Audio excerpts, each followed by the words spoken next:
kembali ke tanah Barito. Kisah Pendekar Dayak.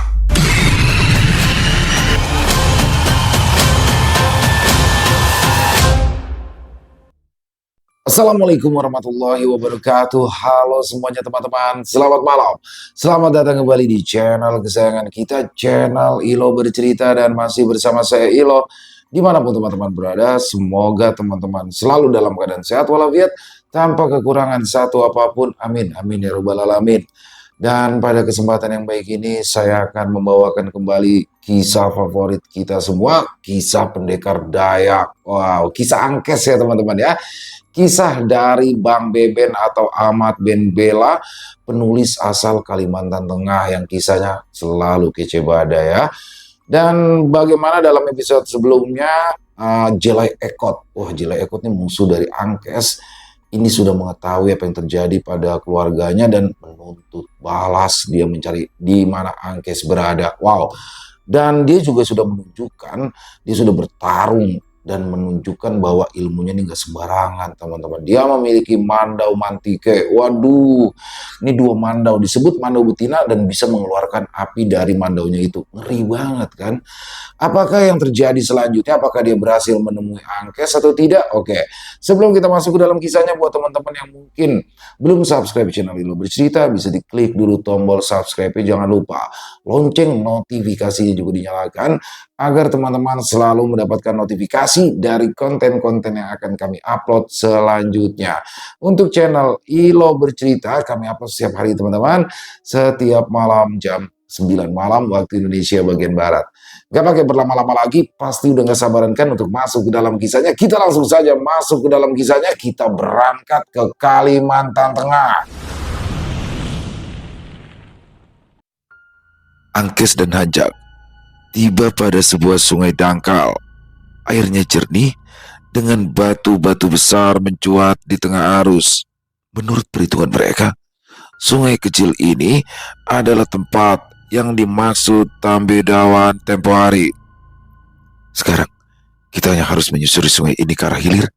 Menurut perkiraanmu, berapa lama kita mesti berjalan hingga bertemu dengan orang-orang Munan? Tanya Angkes. Perkiraanku sekitar 3 hari. Tahu dari mana? Tidak ada bekas jejak manusia di sekitaran sini, terang Hanjak sambil mengedar pandang. Tak ada seorang pun yang mau mempertaruhkan nyawa dengan meninggalkan betang terlalu jauh. Di tengah banyak yang para pemburu kepala, orang-orang takkan pergi lebih dari setengah hari dari tempat tinggal mereka. Angkes mengangguk, lalu mengayun langkah seraya berkata, semoga perjalanan kita tak perlu menumpahkan darah. Aku tak ingin mati sia-sia sebelum aku menemukan Kumang. Hanjak menyusul, menenteng tombaknya di bahu. Takkan ada yang bisa mengalahkan kita, dengusnya penuh percaya diri. Mereka terus bergerak ke arah hilir tanpa sedikit pun ragu selama 3 hari berikutnya. Sungai kian lebar dan air semakin dalam, pertanda mereka telah dekat pada tujuan.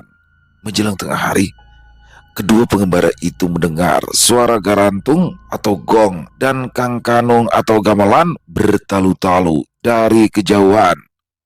Suaranya mendelusup di antara pucuk-pucuk pohon. Angkes dan Hanjak segera saja terperangah menyadari ada sesuatu yang tak wajar. Tabungan kematian. Ada orang yang meninggal sekitar sini, desis Angkes. Ya, mungkin orang-orang Munan yang sedang merayakan duka. Setidaknya kita aman dari serangan mendadak. Selama 40 hari, mereka akan terus berkabung, timpal Hanjak. Bisa saja mereka mengincar kepala kita untuk dijadikan jipen di alam baka. Selama bergabung itu pemali untuk berladang atau berpesta demi kesenangan, apalagi menumpahkan darah, kecuali mereka telah hilang akal untuk menerima kutukan para sang hyang yang murka. Angkes menghela nafas panjang. Kalau begitu, kita harus ke sana. Garam dan balacan Jawa akan membuat kita diterima. Sesudah itu, baru kita pikirkan langkah selanjutnya. Keduanya mempercepat langkah hingga tampaklah dari kejauhan sebuah betang berdiri tegak di tepi makam. Namun keduanya terheran, rumah panjang itu separuhnya bekas terbakar. Pantas saja di tabungan kematian, mereka sepertinya baru saja mendapat serangan dari musuh. Lalu bagaimana? Apakah kita masih nekat untuk bertamu? Kau sendiri bilang, selama berkabung, tak diperkenankan untuk menumpahkan darah. Garam dan belacan Jawa pasti akan disambut dengan baik. Perjalanan kembali dilanjutkan hingga tibalah mereka di pemukiman orang-orang Munan. Sebagian sedang duduk di teras rumah Panjang, meraung-raung di depan beberapa peti mati yang diasapi kayu garu bakar. Sebagian lagi tengah tenggelam di depan tungku besar guna menyiapkan hidangan. Mereka semuanya mengenakan ikat kepala kain putih tanda berkabung, dan ikat itu takkan lepas sebelum masa 40 hari terlewati.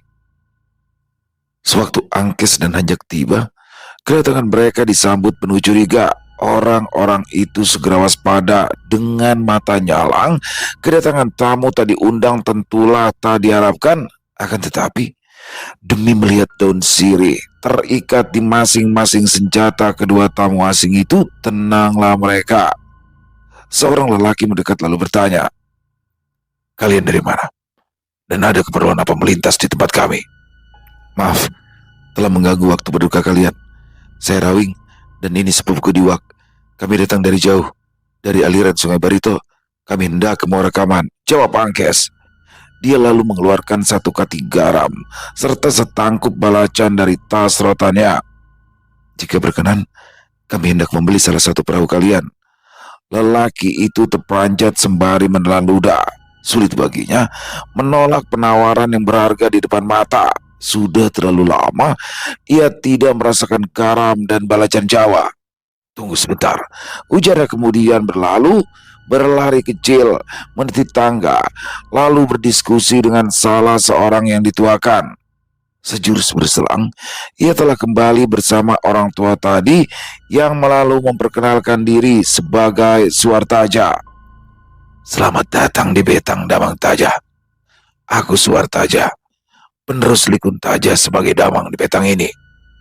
Keponakanku mangkat 14 hari lalu. Apa yang kalian perlukan, wahai pengembara dari Barito?" "Kami hendak membeli perahu," kata Angkes. "Kami hendak melanjutkan perjalanan ke Muara Kaman. Kami hanya memiliki perahu yang kecil untuk mencari ikan. Perahu yang kokoh telah habis dibakar musuh tempo hari," Hanjak turut bicara. "Kami tak perlu yang besar dan kokoh. Bisa dimuati 2 orang juga sudah cukup." "Apa yang kau punya sebagai pembayaran?" "1 kati garam, serta setangkup balacan," sambar Angkes. Suartaja mengangguk kemudian berucap, "Menginaplah malam ini. Jadilah tamu kami. Hari telah sore. Terlalu beresiko mendayung perahu saat malam hari. Lagi pula, kalian tentu sudah lapar, bukan?" Angkes melirik dan dibalas Hanjak dengan anggukan. Angkes dan Hanjak duduk di salah satu kamar menikmati hidangan dari tuan rumah. Sembari menegak tuak, Suartaja bercerita panjang lebar perihal apa yang terjadi di rumah Panjang itu sebelumnya. "Pemuda itu, Jelai Ekot. Dia bersumpah akan membunuh seorang jipen yang melarikan diri. Angkes namanya. Apa kalian pernah berjumpa?" Keduanya cepat menggelengkan kepala seraya berpura-pura tak tahu menahu terkait niatan Jelai Ekot dalam membalaskan dendam kematian Punai Amas. Kau tahu ada perkara apa Jelai Ekot dengan budak kurang ajar itu?" Caca Angkes berpura-pura. "Entahlah," desar Suartaja. "Yang jelas, pemuda itu begitu mengerikan dengan sepasang mandaunya. Semakin banyak darah yang ia teteskan, semakin tajamlah baja mantiknya itu. Semakin banyak kepala terpenggal, semakin saktilah pemiliknya." Angkes tercenung.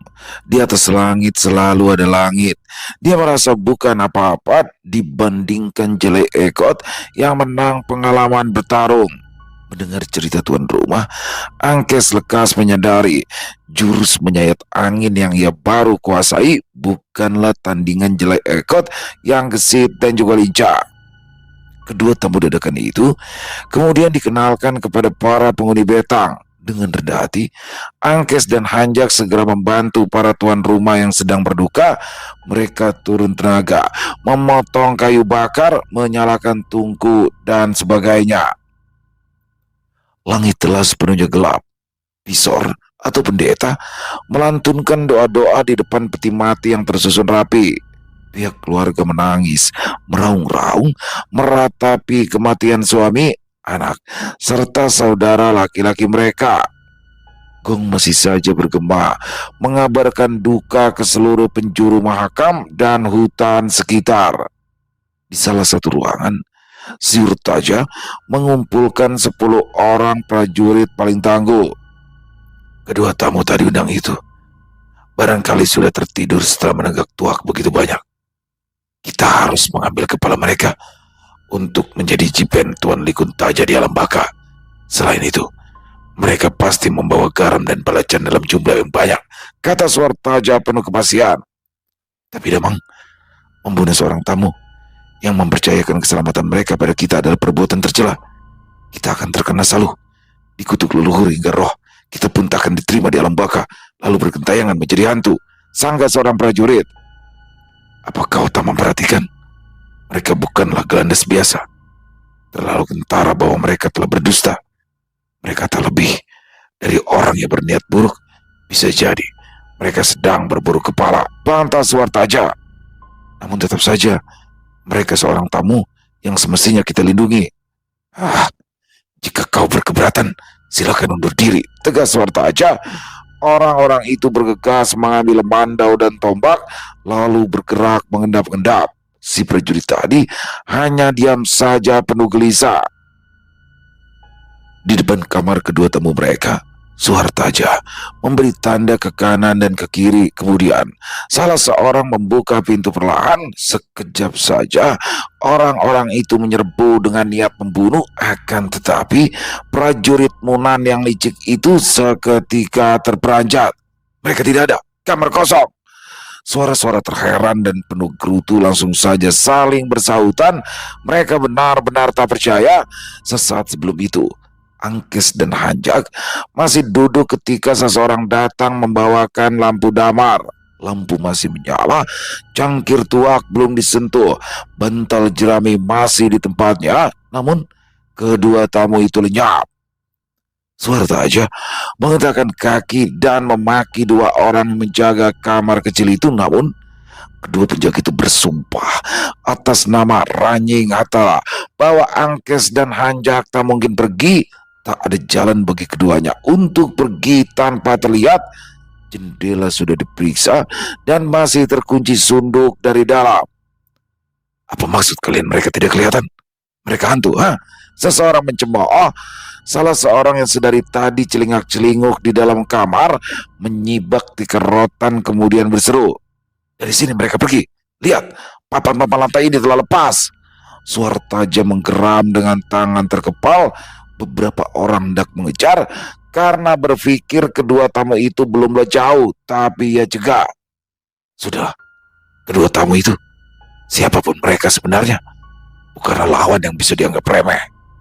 Suartaja termenung, menyadari betapa ia telah melakukan kesalahan berat. Langit gelap sekilas, lalu mengerjap terang benderang. Lidah kilat menyambar-nyambar meski tak ada suara guntur menggelegar. Angkes dan Hanjak mendayung perahu ke arah hulu. Kepayahan melawan arus yang deras, bulan separuh memancarkan cahaya yang pucat bersama tebaran bintang-bintang. Langit seketika gelap, lalu berwarna putih benderang yang menyilaukan meski sekejap. Lidah kilat menyambar-nyambar ke sana kemari tanpa suara, seakan pertanda suatu peristiwa yang mengerikan. Sepertinya ada yang sedang terkena saluh. Celetuk Angkes raya merengada.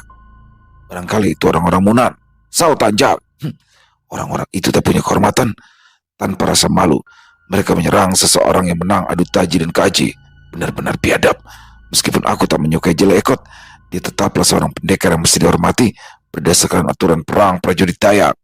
Angkes terkekeh. Punai amat saja mereka tusuk dari belakang demi kepentingan sendiri. Sekali hianat, mereka akan terus berkhianat. Ya, untung saja kau lekas membaca kelicikan mereka. Jika tidak, bisa saja di antara kita ada yang tewas tercincang. Kedua saudara sepupu itu kembali mendayung, bergerak gagap di tengah malam buta. Cahaya dari lampu damar nyalanya tak cukup terang. Sesudah merasa sudah cukup jauh dari pemukiman orang Bunan, mereka menemukan perahu. Kau yakin kita mesti kembali ke Barito? Tanya Hanjak seraya menyisihkan ranting-ranting pohon dengan dayung. Tadi pilihan, Jelek Ekot dan orang-orang terlalu perkasa.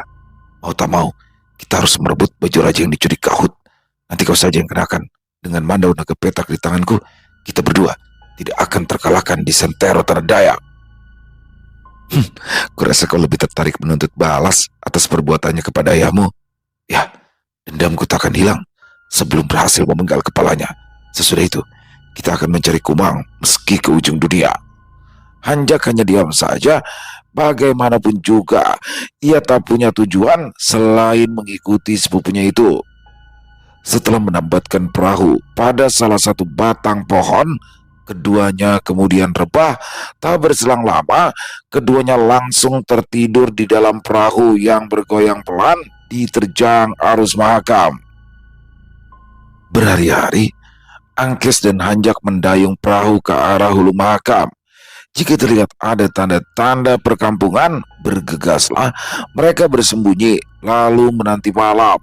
Sesudah itu, mereka kembali bergerak dalam senyap. Bagaimanapun juga, dua orang remaja berkeliaran tanpa berkomplot adalah mangsa yang empuk. Seolah sengaja menyodorkan batang leher mereka untuk dipenggal. Angkes dan Hanjak sejatinya bisa saja bertarung secara terbuka, membunuh 2 atau 3 dari orang yang tiba-tiba menyergap lalu melarikan diri. Akan tetapi, mereka memang sedang tak berniat untuk mencari perkara. Selain hanya menambah musuh, perjalanan mereka akan terhambat. Bisa-bisa mereka lebih dahulu tewas sebelum mencapai tujuan. Bukankah pertarungan terbaik adalah menghindari pertarungan? Pada hari ke-10, mereka akhirnya tiba di Bukit Batu Ayau, tembok raksasa yang jadi pembatas antara Mahakam dan Barito. Sekarang bagaimana? Tanya Hanjak menatap tebing besar di hadapannya. Kita istirahat dulu, lalu bergerak saat tengah malam, beberapa waktu sebelum matahari terbit. Kenapa tidak sekarang saja? Maka kita akan tiba di puncaknya saat matahari tenggelam. Terang Angkes. Aku tidak mau berada di atas sana saat gelap. Manusia-manusia yang dikutuk menjadi batu itu lebih mengerikan dari Pontianak. Mereka tak merasakan sedikit pun sakit, meski ditebas berkali-kali. Oh, baiklah, aku setuju denganmu sepupu, ujar Hanjak. Ia menghindar pandang, menatap beberapa ekor tupai yang berlompatan di cabang-cabang pohon. Aku bosan makan ikan, aku hendak makan daging. Kau mau? Tawar Hanjak. Tentu saja. Hanjak meraih sejumlah bongkah batu kecil lalu melemparkannya begitu kencang. Sesaat kemudian 3 ekor tupai berjatuhan dengan kepala remuk. Langit masih saja gelap. Angin berembus kencang dan kabut tipis menggulung. Berbekal obor, Angkes dan Hanjak melangkah hati-hati menyusuri tebing Batu Ayau. Keduanya berpijak di atas titian batang kayu yang disusun menyilang di sisi tebing hingga mencapai puncak. Angkes tumbuh rasa kagumnya. Betapa para pengawal itu bertekad bulat demi berburu kepala, baik orang-orang Mahakam maupun Barito. Mereka sama gilanya demi meraih kehormatan. Bahkan tak sedikit yang tewas di tebing mengerikan ini sebelum berjumpa dengan musuh. Ada yang tewas terjatuh, tak sedikit pula jadi korban keganasan manusia batu yang datang tak dari mana. Masih 200 tombak mencapai puncak, Hanjak merasakan bulu tengkuknya merinding tanpa sebab. Desir angin membawa suara-suara aneh. Mula-mula sayup, lalu kian lama kian nyaring, suara dengus, nafas berat. Angkes, iya aku tahu, kita harus cepat. Angkes menahan nafasnya di perut, lalu menghela. Seiring tubuhnya melompat ringan ke depan, Hanjak menyusul. Keduanya melompat-lompat, bagai 2 ekor tupai saling berkejaran, namun karuan. Kedua remaja itu gugup. Dinding tebing bergerak-gerak menonjol tanpa diduga. Dinding batu bergemuruh, bongkahan batu berjatuhan bertubi diiringi bunyi dentuman menggelegar. Orang-orang batu, mereka bangun, pergi ke Angkes. Kepayahan, keduanya menghindar, melompat tepat sesaat sebelum titian hancur berkeping dihantam batu tajam. Mereka bergelantungan, berpegangan pada celah tebing. Obor telah terjatuh dan keadaan seketika gelap. Cahaya bintang yang berlimpah terlalu samar untuk diandalkan. Anjak, seru Angkes, suaranya menggema bersama angin. Aku di sini. Angkes Balampah memejam mata untuk memusat pikiran. Belum juga menguasai keadaan, ia merasakan tengkuknya dingin, bergegas. Ia melentingkan badan ke samping. Sebuah batu besar lewat persis di samping. Terlambat menghindar. Ujung batu tajam menggores pipinya. Hilang keseimbangan. Angkes meluncur deras dengan darah mengucur. Tangkap, pergi Kanjak, Angkes sigap. Meraih tangkai tombak yang terjulur. Selanjutnya ia terayun, lalu melayang di udara. Angkes menancapkan mandau di tebing, lalu kembali melenting sembari melepasnya. Hanjak melesat cepat seraya berjejak pada bongkah batu yang berguguran. Sekali tombak berayun menancap di tebing untuk menambah daya dorong tubuhnya ke atas. Akan tetapi tentu saja tidak mudah di tengah gelap. Sekali dua kali ia terperosok lalu mencengkram apa saja hingga tubuhnya bergelantungan. Angkes berpikir cepat. Mandau ia tebas, tebing membersihkan lidah api, lalu menyambar tanaman rambat. Dalam sekejap, tebing itu telah menyala dalam kobaran api yang menjilat-jilat. Sekonyong, Angkes dan Hanjak terperangah dari segala penjuru. Gerombolan manusia bertubuh batu hitam pekat mendekat cepat. Mereka merayap dari segala sisi dengan nafsu membunuh yang bengis. Sedikit lagi, seru Hanjak. Ia kemudian melenting lincah ke atas sembari tongkatnya melontarkan pecahan batu ke segala arah. Angkes kepayahan menyusul, terseok ke kiri kanan menghindari guguran batu. Jemari tangan kirinya mencengkram erat celah tebing, lalu dalam satu tarikan tubuhnya terlonjak. Dia memijak salah satu batu besar lalu kembali melayang ke udara. Sekejap berikutnya Angkes terjatuh di atas rerumputan dan belukar tajam. Dia merasakan punggungnya perih, terkena goresan yang mengiris kulit. Namun dia tak bisa berdiam lama. Lekas ia berdiri sembari menggenggam erat mandau naga petak. Di belakang, api berkobar kian besar. Di depan, orang-orang batu siap merangsek dengan niat hendak mencabik. Guys, berapa lama lagi sebelum matahari terbit? Ujar Hanjak dengan nafas tersengal. Ia berdiri gemetar, tubuhnya sudah terlalu lelah untuk bertahan. Sebentar lagi, saut Angkes. Kita hanya perlu bertahan sebentar hingga fajar benar-benar menyingsing. Terdengar suara pekikan. Orang-orang batu berlompatan menerjang untuk membunuh manusia yang berani mengusik kediaman mereka. Hanjak memaki sejadinya. Fajar yang dinanti belum juga terlihat di langit. Serangannya tak mempan. Manusia-manusia bertubuh terbuat dari batu itu benar-benar keras seperti batu. Tusukan, tebasan dan pukulannya tak berpengaruh sedikit pun. Dia justru melambung 3 tombak di udara lalu hempas dengan keras. Hanjak berguling, tapak kaki mendarat di samping hingga tanah bergetar. Dia memekik.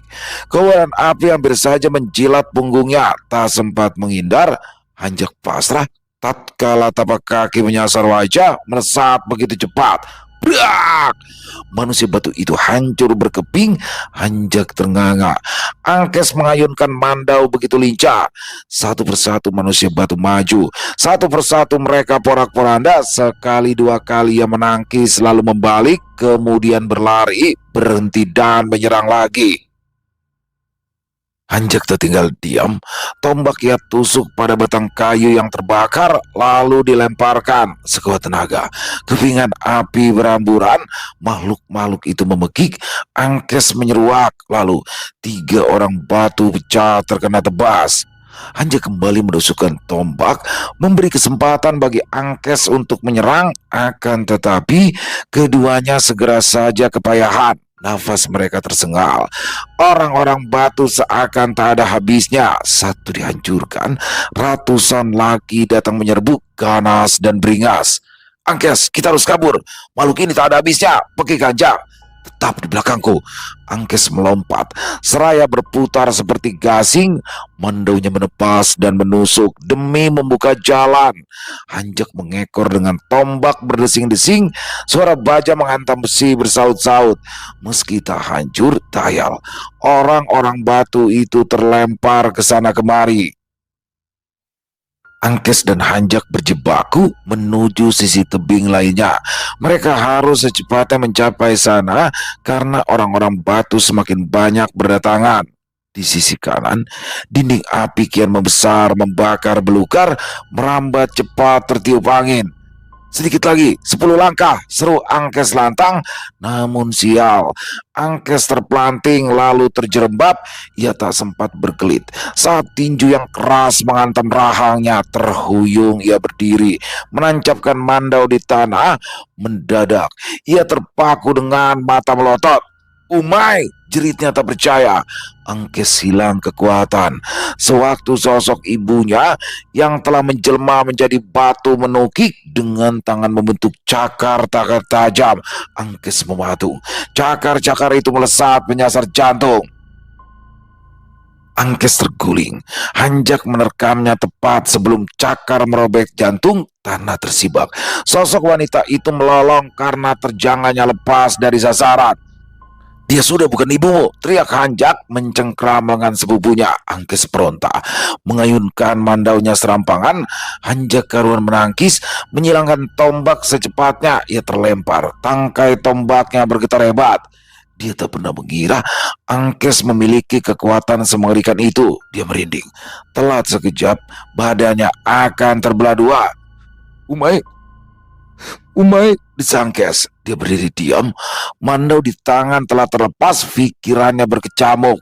Remaja itu tak pernah mengira akan berjumpa lagi dengan sosok ibu yang sangat ia rindukan. Seketika hatinya rontok, jantungnya berdenyut lemah. Entah kenapa ia merasakan perih menjalar di dada dan sulit dijelaskan.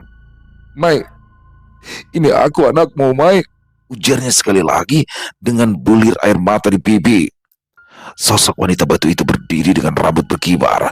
Jemarinya terentang di samping, memamerkan ujungnya yang runcing lagi tajam. Beberapa saat, ia beradu mata dengan Angkes. Akan tetapi, ia sudah tak lagi mengenali anaknya. Ia merendahkan badan, siap untuk menerjang. Namun, terjadi keanehan. Wanita batu itu justru berbalik lalu melompat tinggi lantas menukik kemudian menghilang di balik tebing. Gerombolan manusia batu lainnya berhamburan menyusul. Suara batu berderak-derak dan tanah bergetar seakan hendak runtuh. Angkes berbalik. Semburat cahaya mentari terbit memancar di sudut langit berwarna kuning kemerahan. Ia duduk tersungkur dengan perasaan remuk redam. Jiwanya mendadak hampa, pikirannya kosong. Hanjak duduk di samping, memangku tombak di pangkuan. Kau harus melepaskan, Kes. Dia sudah bukan ibumu, gumamnya. Angkes masih diam. Ia tak akan pernah lupa bagaimana ibunya tewas dicekik oleh Putir Sameh di puncak bukit ini. Bergolaklah amarahnya, dendamnya kian menyala-nyala. Ia berdiri, lalu berteriak selantangnya. Suaranya menggema ke segala penjuru, menelusup ke dasar bukit. Hanjak bergeming, memahami betapa hancurnya perasaan sepupunya itu. Di kejauhan, kokok ayam hutan terdengar bersahutan dengan suara monyet yang riuh menyambut pagi. Menjelang tengah hari, keduanya telah sampai di kaki bukit. Angkes menarik nafas lega. Setelah 7 tahun menjadi jipen dan hidup dalam penderitaan, ia akhirnya tiba di kampung halaman. Tanah Barito disisir dengan biji mata mengerjap-ngerjap. Hanjak masih menengadah, menatap betapa menjulangnya tebing alam yang baru saja mereka lewati. Tebing yang menjadi tanda keberanian seorang pengayal, tebing yang tak akan pernah dilalui oleh seorang pengecut. Ayo, seru Angkes, kita harus pergi dari tempat terkutuk ini secepatnya. Setengah dari hilir sana ada pemukiman orang Ote atau Dori. Mereka berbagi kekuasaan di daerah Hulu Barito ini. Kadang mereka saling serang untuk menjadi yang terkuat. Kita tak mungkin bicara baik-baik sama mereka. Garam dan belacan sudah habis entah kemana. Sewaktu kita mendaki tebing batu ayau, orang-orang gila ini pasti akan mengincar kepala kita. Angkes termenung sebentar. Ia teringat perkataan Ampong bahwa kedua suku itu tinggal berseberangan dibatasi hulu sungai Barito yang penuh riam. Sewaktu-waktu mereka bersekutu demi menghalau serangan orang-orang Mahakam. 3 tahun sekali mereka akan menyeberangi Bukit Batu Ayau untuk mengayau di Mahakam. 3 tahun berikutnya mereka akan menyisir hilir Barito untuk mengumpulkan kepala demi ritual tertentu. Persekutuan kedua suku itu begitu kuat hingga menggetarkan siapa saja sewaktu mendengar langkah mereka berderap. Namun sewaktu-waktu mereka juga bisa saling bersaing untuk menjadi yang terkuat di hulu Barito. Begitulah rimba Dayak yang tak pernah tenang dari perselisihan dan pertempuran demi pertempuran. Paman Ampong, bukankah dia orang Dori? Mungkin orang-orang Dori akan menerima dengan tangan terbuka jika tahu bahwa kita hidup serantang seruntung dengannya. Selangkes. Desa Hanjak. Dari hulu sini, orang-orang Dori menguasai sisi kiri sungai. Dan kita tahu Paman Ampong itu berasal dari betang yang mana. Setidaknya ada 15 rumah betang. Kita tak mungkin menghampiri satu persatu rumah panjang itu tanpa berkelahi. Ya, kau benar. Sebelum mendatangi semuanya, kita bisa saja sudah tewas terbacok. Namun, setidaknya kita bergerak di sisi kiri sungai.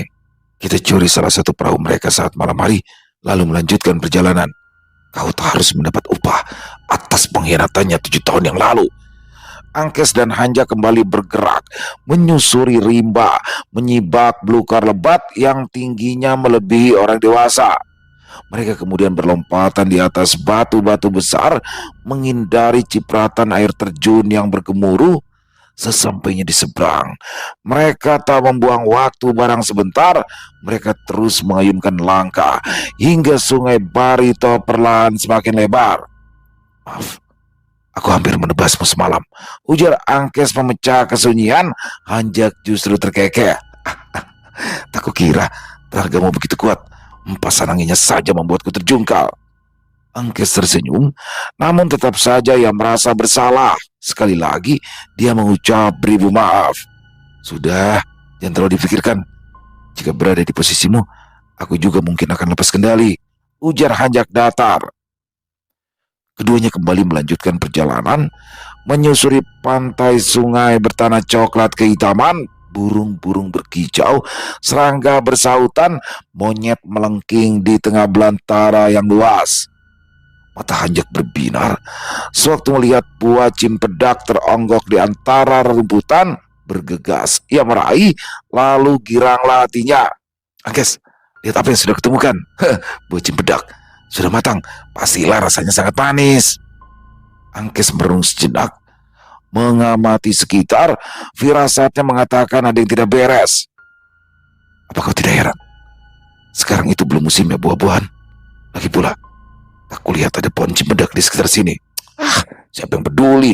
Tutur Hanjak seraya mengiris buah itu dengan mata tombaknya. Dia meraih sebiji, menjejal dengan rakus ke dalam mulutnya. Namun sekonyong ia muntahkan lagi. Buah yang ia cicipi itu terasa seperti bangkai. Segala rupa caci maki terlontar dari bibirnya. Sial, kayak daging tikus busuk. Hanjak melempar buah itu ke batang pohon hingga pecah beramburan.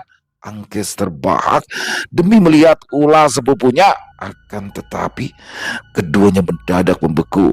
Mata mereka melotot hampir lepas dari ceruknya. Di batang pohon itu bukanlah getah yang terciprat, melainkan darah kental berwarna merah kehitaman. Apa itu? Bekik Hanjak tak percaya. Entahlah, desis Angkes. Keduanya mendekat, mengamati secara cermat. Kenapa buah bisa mengeluarkan darah? Tidak masuk akal. Gumam Hanjak lagi. Angkes menatap serpian buah tadi. Rupanya telah meleleh hingga tak bersisa. Asap tipis mengepul di situ, bagai tersiram air panas. Keduanya karuan berkidik sekaligus jijik. Aku pernah mendengar ada hantu yang bisa menjelma menjadi buah untuk menjerat mangsa. Celetuk Angkes seraya mundur menjauh. Antuen, ya, siluman hutan. Untung saja kau tidak menelannya. Jika tidak, kau bisa celaka. Antuen sialan, hanjak mendesa. Jika berjumpa, aku takkan ragu menusuk batang lehernya. Sudahlah, sebaiknya kita lekas pergi dari sini. Mungkin saja yang mereka ada di dekat sini. Aku tak mau cari perkara. Keduanya pun kembali melanjutkan perjalanan dengan sikap lebih waspada. Hanjak beberapa kali meludah lantaran merasa tak nyaman di mulut. Dia mengunyah dedaunan demi mengusir rasa aneh di ujung lidah. Sesekali ia menengadah, menatap ranting dan dedaunan yang bergoyang pelan tertiup angin. Dia merasa sedang diawasi. Pada akhirnya ia berhenti, menyipitkan mata, memastikan apa yang ia lihat. Ada apa? Tanya Angkes. Talah, sautnya. Dia meraih sebuah kerikil, lalu melemparkannya. Dahan pohon bergoyang-goyang. Seekor beruk melompat. Beruk itu mengamuk, mematahkan ranting, lalu balas melempar. Hanjak Karun menghindar. Beruk kurang ajar, dasar satwa. Angkes tergelak. Sementara beruk itu berlompatan dengan pekikan mengejek. Sesudah itu mereka kembali bergerak di tepi Barito, di bawah pohon-pohon pantai yang rindang. Namun hingga matahari hampir tenggelam, mereka berdua terheran. Tak ada satupun pemukiman yang mereka jumpai. Kemana orang-orang Dori? Jangankan asap dari dapur mereka, bau badan mereka pun tak tercium sama sekali. Gerutu Angkes. Entahlah, mungkin mereka mengungsi entah kemana karena serangan pasukan Jala Eko tempo hari. Tidak mungkin mereka pantang meninggalkan tanah leluhur mereka. Meskipun dikalahkan, mereka selalu kembali untuk menyusun kekuatan demi menuntut balas. Ada sesuatu yang tak wajar di hulu Barito ini. Keduanya mulai menerka-nerka, tapi tetap saja tak menemukan jawaban pasti. Sore berganti malam, mereka kembali beristirahat di atas pepohonan. 2 hari lagi, mereka menyusuri hulu Barito menuju hilir. Mereka semakin terheran-heran. Satu persatu mereka jumpai puing-puing runtuhan rumah betang orang Dori.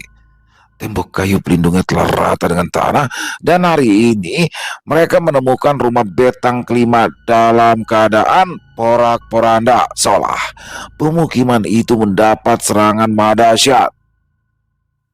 Sebagian puing-puing itu tertutup rumput dan belukar. Sebagian lagi tersisa separuh dengan kondisi miring dan hampir roboh. Hanjak terperangah. Apa yang terjadi? Apa mereka mendapat serbuan dari orang Ote? Angkes tak tahu mesti menjawab apa kecuali menggeleng lemah. Entahlah, sautnya. Ia berkeliaran ke sana kemari di antara reruntuhan, menyubak belukar dan rumput ilalang dengan ujung mandaunya. Ia dapati papan dan sirap berserakan ditumbuhi jamur.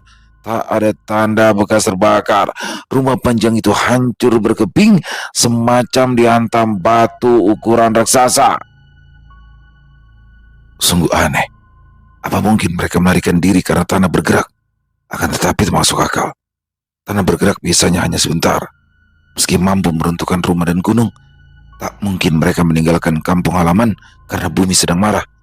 Cukup beri makan darah babi, maka tanah akan kembali tenang. Gumam Angkes kemudian.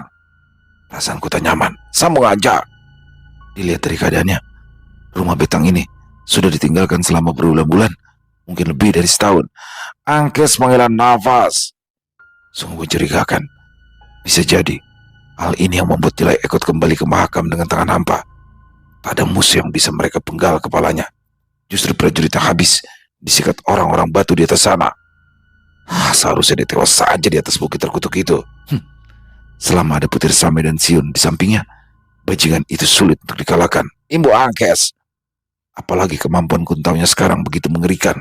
Dikeroyok orang-orang Munan pun dia mampu memukul mundur. Orang-orang licik itu begitu hebat. Sudahlah. Membicarakannya saja sudah membuat dadaku mendidih. Keluh Hanjak kesal. Sebaiknya kita selekasa pergi sebelum langit gelap. Tempat ini membuatku bergidik. Kau takut? Sindir Angkes. Bukankah lebih baik kita bermalam di sini saja? Setidaknya ada dinding dan atap untuk bernaung. Badanku pegal. tidur di atas pohon macam orang hutan. Tak ada yang kutakuti. Aku hanya bersikap waspada. Tapi jika kau bersikeras, baiklah. Malam ini kita tidur di sisa runtuhan betang itu. Keduanya lantas mencari tempat paling layak untuk merebahkan badan, memeriksa sisa rumah panjang, berpijak hati-hati pada lantai papan yang rapuh. Mereka mendapati sisa perabotan berserakan, juga sayatan di dinding menandakan bekas pertarungan sengit. Mereka pergi bukan karena tanah mengamuk, tapi karena serangan yang begitu ganas. Banyak bekas tebasan di dinding dan tiang rumah ini. Entah siapa yang menyerang mereka sedemikian brutal. Beber Angkes mengedar pandang. Yang pasti, begitu buas dan mengerikan. Mungkin saja penyerang misterius inilah yang menghajar pasukan Jelai Ekot hingga dipaksa kembali ke makam. Hanjak menimpali. Akhirnya, malam pun datang dengan segala kesunyiannya. Lampu getah damar menyala redup, menyinari sisi kamar dengan sinar temaram. Hanjak mendengkur dengan mulut menganga dan liur berhamburan. Angkes terpejam, seraya memeluk erat mandaunya.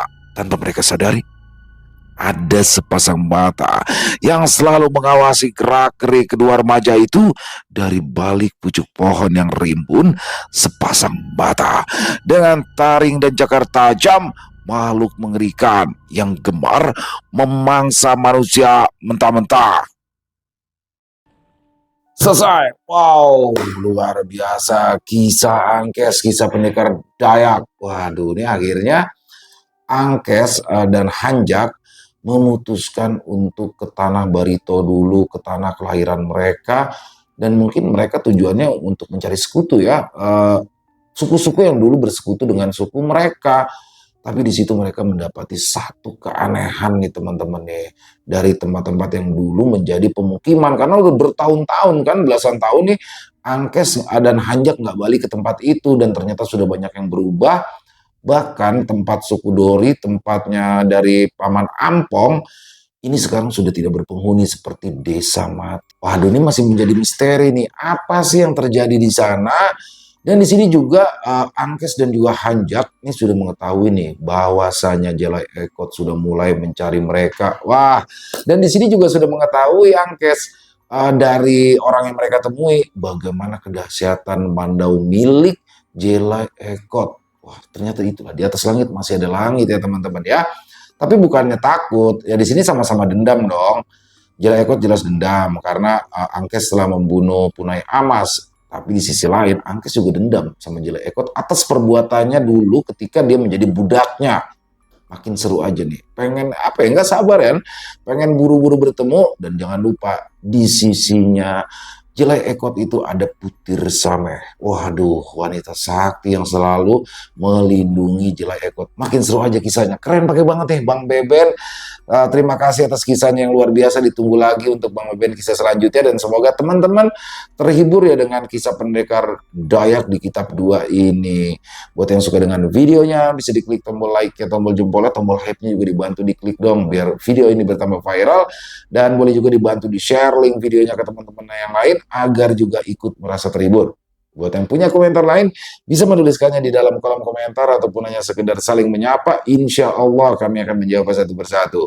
Di akhir kata, saya Ilo mengucapkan permohonan maaf apabila mungkin dalam pembawaan kisahnya barusan ada kata-kata saya yang salah ataupun ada kata-kata saya mungkin yang kurang berkenan. Saya mohon dibukakan pintu maaf yang seluas-luasnya. Sampai berjumpa lagi di konten-konten kami selanjutnya yang pasti tidak kalah serunya, yang pasti tidak kalah horornya. Masih bersama saya Ilo di channel Ilo Bercerita. Salam sehat, sukses selalu untuk kita semua. Wassalamualaikum warahmatullahi wabarakatuh.